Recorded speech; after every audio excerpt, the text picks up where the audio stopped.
Jour de vote donc ce dimanche ici en France, 49 millions d'électeurs appelés à se rendre aux urnes et ce chiffre qui nous parvient, 59,39%. Voilà le taux de participation publié par le ministère de l'Intérieur à cette heure-ci. Vous êtes justement place Beauvau, Sylvain Rousseau pour France 24. La tendance se confirme donc.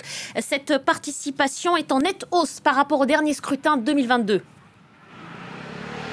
Ah oui, vous l'avez dit, 59,39%, presque 60% déjà des électeurs qui se sont déplacés à 17h seulement. C'est 20 points de plus qu'en 2022, c'est même plus que la participation globale en 2022. Et il reste encore 1 heure partout en France pour aller voter et 3 heures dans certaines grandes villes comme ici à Paris. Autant vous dire qu'effectivement la population s'est mobilisée vraiment pour ce premier tour des élections législatives. Alors ce n'est pas vraiment une surprise, hein. Tous les indicateurs l'indiquaient, que ce soit les taux de participation qui nous parvenaient des Outre-mer ou encore ceux des Français de l'étranger, le nombre de procurations également signées par les Français pour pouvoir voter alors qu'ils n'étaient pas présents à côté de leur bureau de vote était sans commune mesure avec ce qu'on avait vu en 2022. Donc tous les indicateurs indiquaient une très forte participation et cela se confirme effectivement à 17h avec un taux de presque 60% déjà des électeurs qui se sont donc déplacés à l'heure où nous parlons.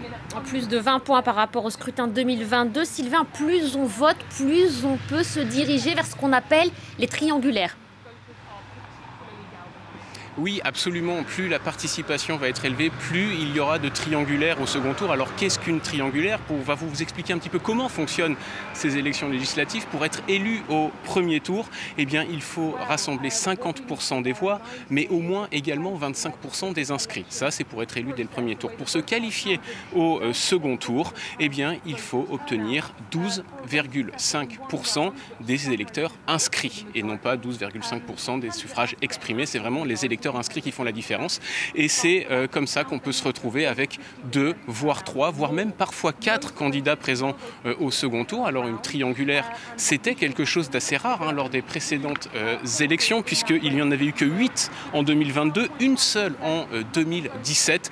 Et là, effectivement, la participation, on vous redonne le chiffre parce qu'il est vraiment très élevé, 59,39%. Et bien cela va effectivement multiplier les triangulaires, peut-être également multiplier le nombre de députés qui seront élus dès le premier tour. On aura la réponse ce soir à 20h.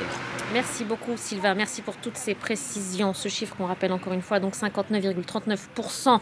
Voilà le taux de participation à ces législatives anticipées.